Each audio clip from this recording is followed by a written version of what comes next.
ఈ వాల్టి నుంచి ఏపీలో ఎన్టీఆర్ వైద్య సేవలు నిలిపివేయాలని నెట్వర్క్ ఆసుపత్రుల యజమానులు అయితే నిర్ణయించారు. ఇక గత 6 నెలలుగా ప్రభుత్వం బకాయిలు చెల్లించకపోవడంతో ఈ నిర్ణయం తీసుకున్నట్లు ఆంధ్రప్రదేశ్ స్పెషాలిటీ హాస్పిటల్ అసోసియేషన్ ప్రకటించింది.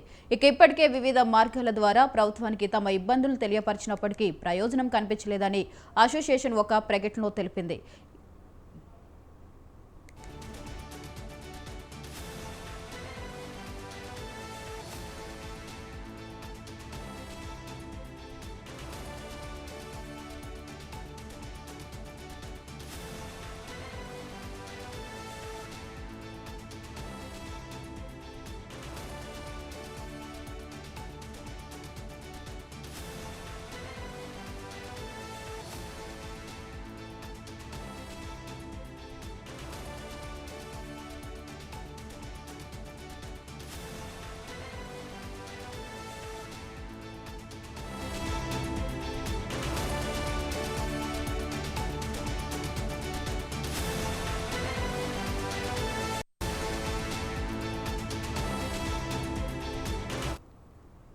ఇక పేదలకు ఉచితంగా వైద్యం అందించేందుకు అమలు చేస్తున్న ఎన్టీఆర్ వైద్య సేవల స్కీమ్ నేటి నుంచి ఏపీలో నిలిచిపోనుంది.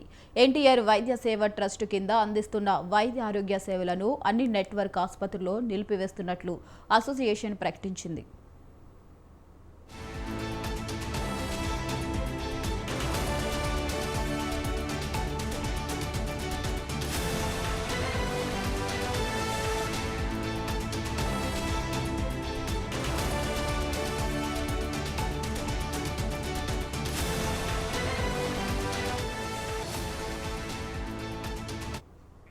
నెట్వర్క్ ఆసుపత్రులకు ఎన్టీఆర్ వైద్య సేవ ట్రస్ట్ ద్వారా ప్రభుత్వం చెల్లించాల్సిన బకాయిలు 2,700 కోట్ల పైన ఉన్నాయని, నెల బకాయిలు పెరుగుతున్న ఉపశమనం కలిగించే చర్యలు ప్రభుత్వం చేపట్టడం లేదని అసోసియేషన్ తెలిపింది.